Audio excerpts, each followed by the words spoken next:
Je passe maintenant aux différents types des listes linéaires chaînées.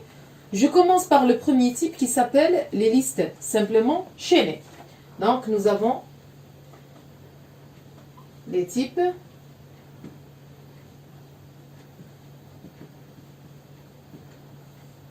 des listes. 1. Les listes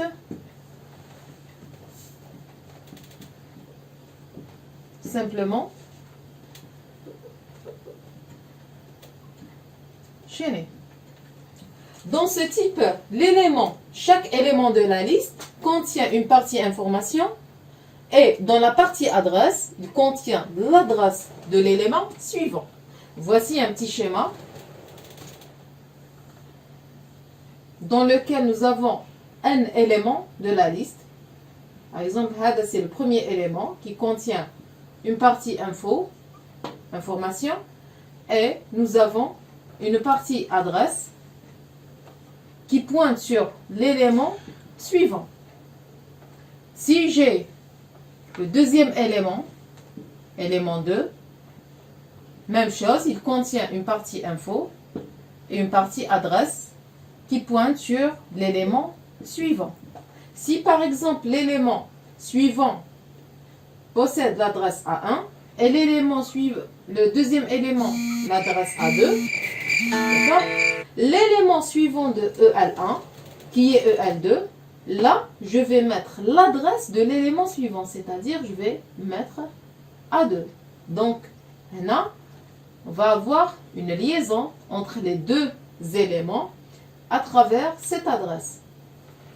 Donc, et ainsi de suite. Par exemple, celui-là, il va pointer sur le troisième élément. Automatiquement, nous aurons A3 ici. Et ainsi de suite jusqu'au énième élément qui contient aussi deux parties. Une partie info, une partie adresse sur l'élément suivant. Mais celui-là, le énième élément, représente le dernier élément de la liste. Donc, il ne va pas pointer, il n'a pas d'élément suivant. Donc, il va pointer automatiquement sur une adresse nulle, c'est-à-dire l'adresse 0, qui ne pointe sur aucun élément de la liste. Donc, généralement, on appelle le premier élément de la liste, on l'appelle tête de liste. Le dernier élément de la liste s'appelle la queue de la liste.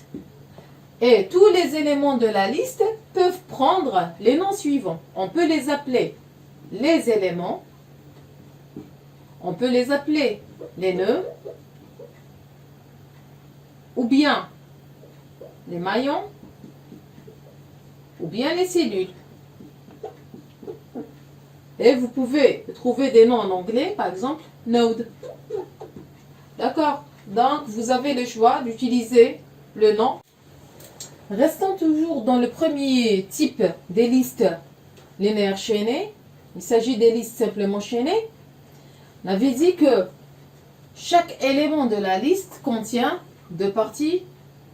Une partie info et une partie adresse qui représente l'adresse de l'élément suivant. Donc ça, c'est un élément de la liste. Donc, cette case mémoire ou cet élément qui contient deux parties, il peut être défini comme une structure de données, c'est-à-dire une structure ou un enregistrement. Donc, en langage C, la définition ou la déclaration d'un tel élément peut être donnée par struct, c'est le mot réservé des enregistrements, struct, par exemple, je peux le nommer élément. Donc, je vais définir les différentes parties ou là les différents champs de cet élément. La première partie info, elle peut contenir soit une variable, deux, trois variables de types différents. Donc, elle peut contenir soit un seul champ ou plusieurs champs à l'intérieur. Donc, pour chaque champ, nous avons son type. Par exemple, type 1, qui correspond au champ 1. Ça, c'est le nom de champ. Type 2 pour le champ 2. Donc, il contient par exemple M type. Le type M et le champ M, par exemple. Ça, c'est la partie info. Donc là, on définit les différents champs, là, les différentes variables de la partie info. Ensuite, on doit continuer la définition de notre élément. Donc après, il faut donner la définition ou la déclaration de la partie suivante. Il s'agit d'une adresse. Donc, si j'appelle cette case, par exemple, suive, d'accord? Donc, le nom de champ, c'est suive. Elle est de quel type? Il contient l'adresse de l'élément suivant. Donc, elle est de type pointeur. C'est un pointeur qui pointe sur quoi? Sur un autre élément qui a la même structure que lui. C'est-à-dire, suive, ce champ suive est un pointeur, c'est une adresse. Elle pointe sur quoi? Elle pointe sur un élément qui a la même structure. Donc, elle pointe sur struct élément qu'on est en train de définir. Ou bien, nous avons la deuxième façon de déclarer une structure, c'est de définir un nouveau type. Qu'est-ce qu'on va mettre? Type def.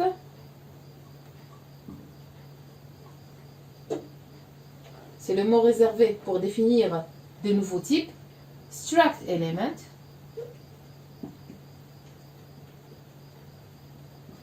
La même chose, on va définir les différents champs. Type 1, champ 1, jusqu'au type M, champ M. Ensuite vient la déclaration, bien la définition de champ suivant, qui est de type adresse et qui pointe sur des enregistrements struct éléments. Donc, dans cette deuxième déclaration, quand on met type def, on peut remplacer toute cette définition par un seul nom qui va représenter le nouveau type, d'accord, qui contient cette forme. Par exemple, toute cette définition ou toute cette structure, on peut lui donner un nouveau nom qui va représenter le nouveau type. Par exemple, je peux la nommer élément point virgule, d'accord, ou bien je peux la nommer nœud point virgule, d'accord. Maintenant, si je veux définir une nouvelle liste, il s'agit de définir bien sûr la tête ou le pointeur qui va pointer sur le premier élément. Si elle pointe sur le premier élément de la liste, il doit avoir à l'intérieur l'adresse de premier élément de la liste. Mais initialement, et avant de déclarer ou de créer les éléments d'une liste, elle est vide. Donc, elle contient l'adresse nulle. D'accord? Donc, si je veux définir une liste, je commence par définir le pointeur qui va stocker l'adresse de son premier élément. Si j'utilise cette définition, je peux mettre L, c'est un pointeur qui pointe sur quoi? Sur struct élément. Point virgule. Et je peux mettre L reçoit nul initialement. Si j'utilise la deuxième définition, par exemple là, j'utilise le nom élément. Là, je mets élément, point virgule. la définition de pointeur L qui va pointer sur les éléments de notre liste, et spécialement sur le premier élément de la liste, va prendre la déclaration suivante. Non, au lieu d'utiliser struct element, on a donné élément comme nom qui remplace toute cette définition. Donc, qu'est-ce que je mets? Je mets carrément élément étoile L. Si je mets ne, donc ne, c'est le nom, c'est un nouveau type qui remplace toute cette définition. Donc, L est un pointeur de type, de quel type? De type ne. D'accord? Donc là, on va éviter la répétition de struct element à chaque fois.